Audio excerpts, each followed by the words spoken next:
Hello everyone, welcome to a Life of Yes podcast. We've all been affected to a certain degree at some point or other in our life by something someone else said about us. We end up feeling powerless and vulnerable. How often do we do or not do something we really want to do owing to the fear of failure, fear of being judged, our own inhibitions, self-doubt, and the nagging urge to seek perfection in everything? Now, the question is, do the words of people have so much power that it overrides your belief in your own abilities? Or are we so meek that we let others decide what we can and cannot do? There is something about riding a cycle, isn't it? As a kid, I would spend at least a couple of hours every day cycling the streets of our neighborhood, and more than that on a weekend or a holiday.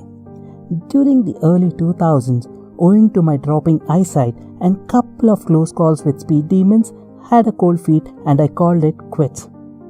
I could never give up the dream of being able to ride a cycle again though. That thought would pop up every now and then.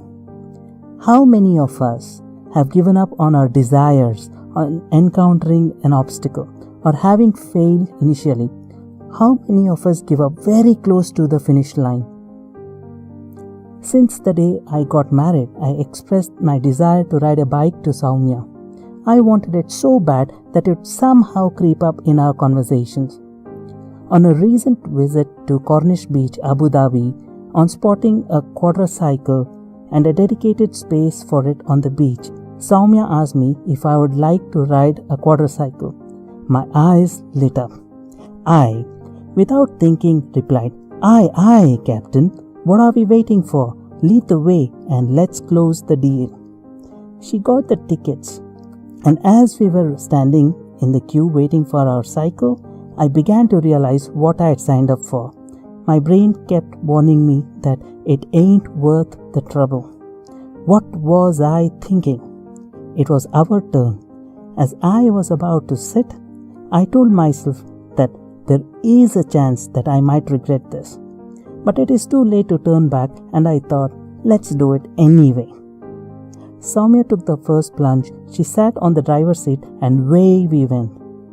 10 minutes later, I said, it is my turn now. I jumped over.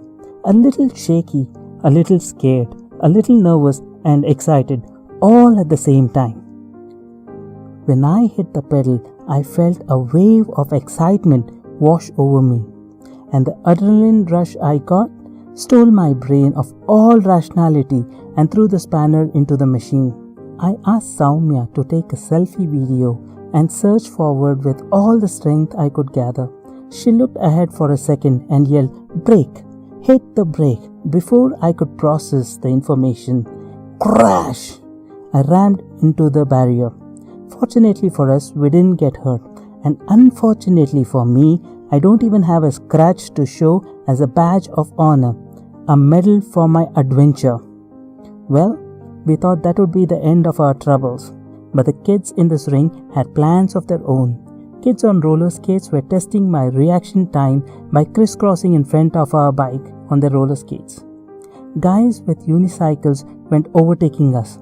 After the earlier mishap, I had literally reduced my pace to an extent that even snails overtook me. Two daring kids wanted to scare us, rode their cycles in front of us from either sides. For a moment, I don't know what they thought. They decided to zoom past in front of us. Kaboom! They rode head-on into each other. This time, I was well prepared. I hit the brake almost a meter before the crash site. What I learned is I shouldn't let fear cloud me so much that I would stop living my life to the fullest. Besides, we would not always get a nudge from others in chasing our dreams, desires, and goals. So, my dear friends, would you let fear dictate terms, or would you chase after your dreams, desires, and goals? Do let me know. That's all for today. Thank you for listening to me, and have a fantastic day.